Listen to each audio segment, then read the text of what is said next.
Welcome back. You're watching live from Paris on France 24. It's time for Media Watch with James Creedon, and here he is, the man himself. Yes, Hello, James. good evening, Laura. Good to see you. Now, likewise. We're starting with Anonymous. Now, this is this group of hackers, isn't it? They've been denounced by governments around the world for doing naughty business. But now, what they've done is they've named an online bully. That's someone right. who may have driven a young Canadian girl to suicide. Right. It's a very sad story. If we have a look at these pictures now, her name was a Canadian teacher. Her name was Amanda Todd, and she put this video up online recently where she told her story about being harassed by a man online, where they had some sort of an interaction online, and he harassed her and put naked photos of her up online, and she ended up, in fact, killing herself. It's a very sad story, 15 years of age. But now, and it's captivated the Canadian and indeed the international media. Anonymous, right, this hackers group that you were mentioning, decided to take the law into their own hands, essentially, and to name and shame the guy supposedly behind this incident of online harassment. So let's take a look at what they've done, actually. If we check on the computer, they put this video up, anonymous message. Oh dear, I think that actually has his name, which I was trying to avoid giving. They also linked to this page now, where basically they give the details of the man in the Vancouver area who they think was behind this incident of online harassment, which led a young girl, apparently led her to kill herself. Now, the Canadian media has also gone on to this alleged Amanda Todd tormentor tracked down, thanks to Anonymous's efforts. They then went, this was CBC News, CTV News, and you can see him there blurred out. He claims that it wasn't him, that he has spoken now to the authorities, and he's helping the authorities to locate a man in New York who he says is more responsible for what happened, because this guy here in that blurred out image says that he was actually a friend of young Amanda scary stuff. Todd. It's online vigilantism, isn't it? That's exactly it, and it's going above the law, and I think it's not really Anonymous's place to do things like that, but I suppose this whole story really is a tragedy of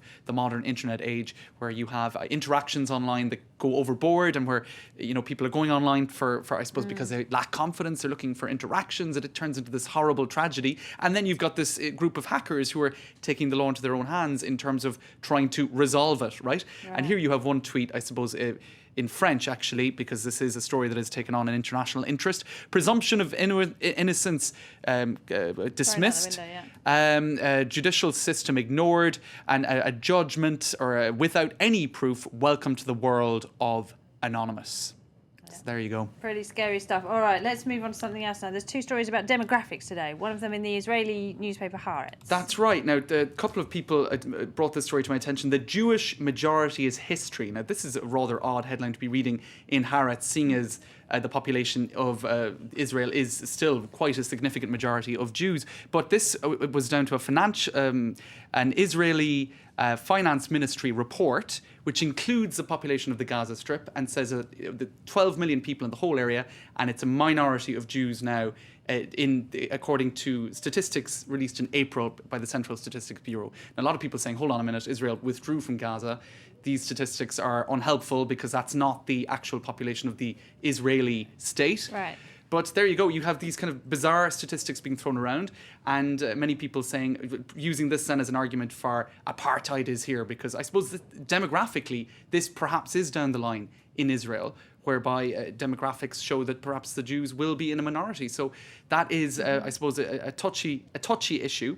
And there's another story of a similar nature, actually, in the Vatican today, right? Yeah. A video on Islam, which has caused the Vatican to, I suppose, shudder. Now, this is a video, and I think we have an extract of it, which was put up on YouTube some 3 years ago about the Islamization of Europe. Now, in that video, they claim that in 40 years, France would be an Islamic republic, that there are more mosques than churches in the south of France. Basically, a video that is factually incorrect, right?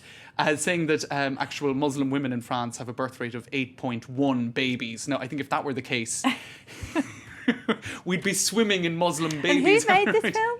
This was, do you know, that's a This good... isn't sanctioned by the Vatican. It absolutely isn't sanctioned by the Vatican. And if you look on YouTube here, right, it has had 13 million views, right? 13 million views. Can we have a close-up on that?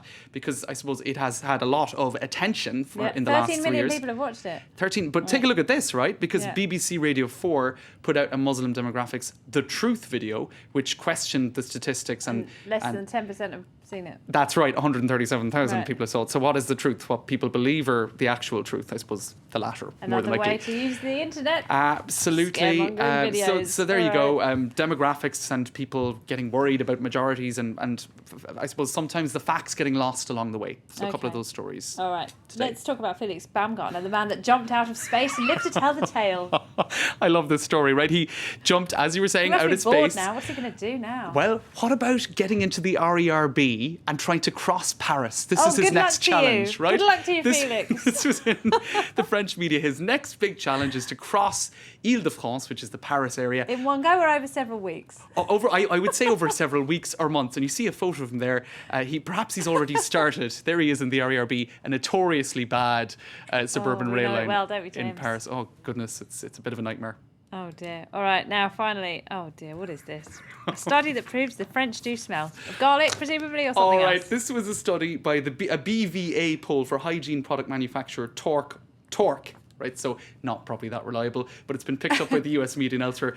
Ooh la la, as opposed to ooh la la. New poll sullies French reputation for personal hygiene. Now, there were a couple of answers in that poll where, for example, 20% said they don't, of people surveyed admitted they don't wash their hands before dining. You know, things like that. So I think it's probably not very statistically correct, but it's playing into that. What do they do? Ask urban people or follow them around? Or what? I don't know how they compose this, but it plays into that myth, I think, in the US and I Britain in remember particular, reading one of these the French being a bit... bit smelly. I read one a few years ago. I remember the British use the least amount of soap. And also the British are more likely to have baths, whereas the French have showers. Well, which this is considered it, more right? So you'll hygienic. have a study to back up whatever theory you want. You can't generalise. That's it. And at the end of this Smelly article... people everywhere, unfortunately. Right, indeed. And of every colour and creed. Yes. And they point out at the end of this that some French reports on the survey note that France still scores higher in hygiene than other European nations. For example, a 2011 study indicated French men and women spend more time in the bathroom every morning in preparation for the day than their European neighbours. And of course, they conclude then saying, well, if they're in the bathroom but not washing, then what are they doing in the bathroom? Because we've already established. Looking in the mirror, probably. Preening. Preening, absolutely. All right, James Greenwood, thank you very much Thanks, indeed. Laura. That's it from Media Watch. All right, more stuff from the world of the World Wide Web now. We've got online news for you, including American CEOs urging their employees to vote against President Obama. That and more in today's web news.